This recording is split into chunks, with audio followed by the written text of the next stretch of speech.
At ayan po, this is my last day at DepEd. Ay, naku mga kapinbus. Nakakalungkot man, pero sadyang parte ng buhay natin yun. Kung baga meron yung opportunity dadating. So, ito po yung last day ko sa Alangilan Senior High School, DepEd, Batangas City. Nakakalungkot.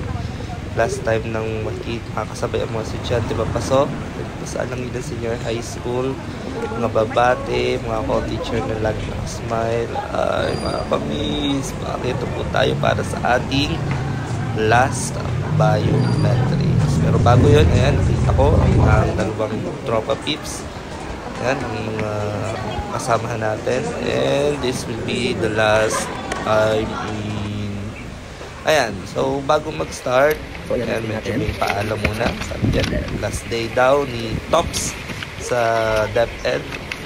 Naghalongkat na ng mga gamit. So, nagliligpit po tayo dyan para nilisin yung table natin. Tumawag muna ako ng aking advisee, yung mga masisipag, para tumulong sa pag-aayos ng mga natitirang mga gawain at saka yung mga papapermahan ng mga hardbound research ng mga batang grade 12 last semester. Yan, so ang dami mga papeles na naman nagtambak. Yung iba matagal na nakatambak, yung lamang na buklat ulit o may lapis pa. Nakakalungkot naman talaga, no? So, hardest part ng isang empleyado ay ang magpaalam sa kanyang pinapasukat. Nakakalungkot, pero kumbaga nga, sabi nga nila, grab the opportunity if there is. At alam naman natin na tayo ay nagdudurog, ano? So, kalungkot, makikita ulit. Hindi last time na makikita. At makasama ang mga trabaho din. Ito ang aming faculty. Napakadami talaga ng aking kalat. May charger pa. Ayan. So, mixed emotion po dyan. Dahil, syempre, 6 years and 5 months po tayong natili sa Alangilan Senior High School. Mga advice itong mababait, masisipag, talagang hindi nanawa sa pagtulong sa kanilang advisor. Nako, Sir Ben, busy ang Sir Ben. Sa kanyang table ko na pinatong mga gamit. Habang yung iba, ayun, ay ang Maria Marcaida, busy sa kanyang DLL. Yan, meron pa dito sa babang gamit. So, siguro matagal na din rin nakalagay din Yung iba po dyan ay personal ko pong gamit. Ayun, yung mga tinatabi ko dun sa area doon, personal ko pong gamit yun. Okay. Mga papeles. Ayun lang yung nabuklat ulit. Mga kwento, mga module ng practical research, saka mga special ABM specialized courses. Ang dami ng hardbound. Papapermahan po yun sa principal, dadalhin sa office ng principal para sa signature. Ayun, kita ang portfolio. Tinapo na din ang laman. Sayang yung green. Nakakamiss naman talaga yung senior high school. At sobrang mamimiss, lalo ng ating mga kasamang masisipag na guro, mga tropa. Lahat sila actually paka-solid sinagsamahan.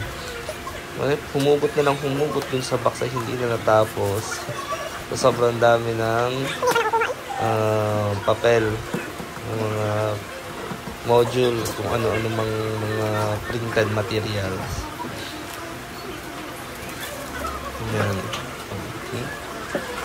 So, nag-decide po akong lumipat ng ibang school kasi may offer po na opportunity. At yun naman talaga po yung pangarap ko makapag bumalik. Actually, galing na po ako dun sa mga good mag-ched na po ako. Higher ed na po. So, bye-bye DLL, DLP, goodbye observation, goodbye checking of forms, reading of forms.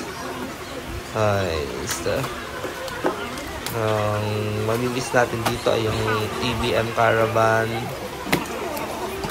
ang Senior Prom, ang LPU competition, kasi ang Alangilo Senior High School po ay top performing school in the province. Ayun. So, yung mga certificate po yan. Certificate natin. Tayong nanatili sa Alangilo Senior High School. Okay, mga research. Sobrang, yan ang DLL. Iniwan na pala dun ang DLL. Hindi na sinama. Okay, ayan. Madami po akong natirang bond paper. Binigay ko na lang din sa next na table. Sino man ang uupo sa aking table. Napakagandang pwesto po niya. Kanila na lamang po. Nakakalungkot naman talaga. No, mamimiss ko ang lahat ng aking naturuan. Ayan, mga index card. Souvenir.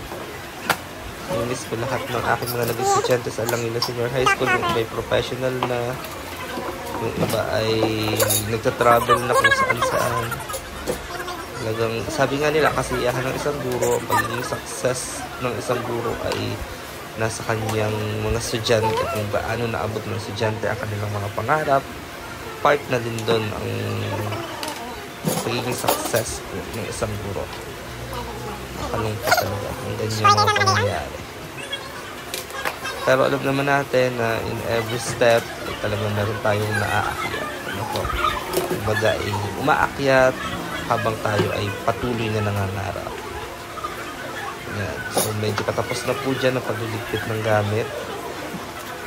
Ayan, ang dami ng itatabi. Ayan. So iniwan na din po. Ang dami tayong iniwan dyan na pwedeng gamitin po ng mga susunod na magtuturo sa practical research at sa ABM specialized courses. Yan. Mga salamin pa din. Hindi talaga po maiiwasan na walang salamin. Para makita natin kung goods pa o inumunak, napagod ang Kuya Tops. Suklay-suklay din naman sa hilig magsuklay. Yan po yung mga cards ng mga bata. Advising. Pagsusunod na advisor ng Luca Pacioli, mahuhusay po yung mga yan. Talagang ika nga po ay mga performer talaga. Mga bata. Sa anumang larangan. Sana po ay gabayan niyo po sila. At mahalin ng sobra-sobra. Mga sisipag na batang ito. Ayan. Tapos na po ang pagliligpit. Ayan.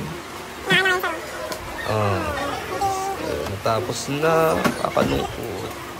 Alangilan Senior High School sa habang panahon. Yan po ang mga naging estudyante ko sa Alangilan Senior High School. Nakamimiss ko po yung mga yan, mga pasaway, pero napakababait, nasunurin, masipag mag-aral. Mga pasaway man, pero talagang on time lagi sa mga deadlines. Pagpapasa ng mga requirements, lahat. Walang tulak-kabigin sa mga batang yan. Lalo na din yun sa aking mga naging handle na grade 12. Last sem po kasi, ngayon po kasi second sem na. So last sem, mamimiss ko din sila. Grade 12 Pascal, grade 12 Newton, grade 12 Euclid. Sobrang solid ninyo. I love you all. Kakalungkot naman talaga. At saka yung ngayon, grade 11, investors, entrepreneurs, corporators, at executives. At lalong-lalo na sa aking advisee, ang grade 12 Luca Pacioli. I love you, mamimiss ko kayo lahat. Nakakalungkot man, pero lagi kayong mananatili sa puso at isipan ko sa lahat ng bagay. Kaya kayo dapat i-push kung ano ang pangarap. Magkikita-kita tayo sa college ninyo. At gagalingan nyo lagi sa graduation. Good luck. Thank you so much for watching. I love you all.